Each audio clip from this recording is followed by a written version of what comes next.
From the offices of MrTopStep.com, this is Danny Riley with today's closing print. You know what? For the most of the day, the S&P was stuck in one of Mr. Topstep's primary rules, the 10-handle rule.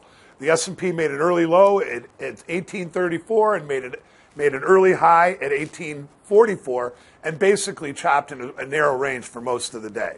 The high of the big S&P came in at 1843.70 late in the day. The low came in at 1833 even, real late in the day. Last, the S&P is 1834 even, and the cash close came in at 1833.90. Total volume, 1.3 million minis trade and 6,000 big S&Ps trade in the pit. MOC, we had 320 million to sell. On Monday, we have the Chicago Fed National Activity Index. We have the PMI Service Flash number. We have the Dallas Fed MFG Survey. And last but not least, we have Thomas Hoenig from the Fed speaking. Now, you know what?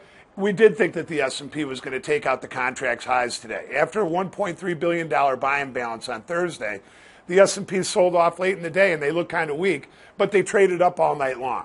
And for the most part, the day's trade was trading up throughout the day, but late in the day as that selling balance came in, the S&P basically flunked from the 38.75 or 39 even level all the way down to new lows.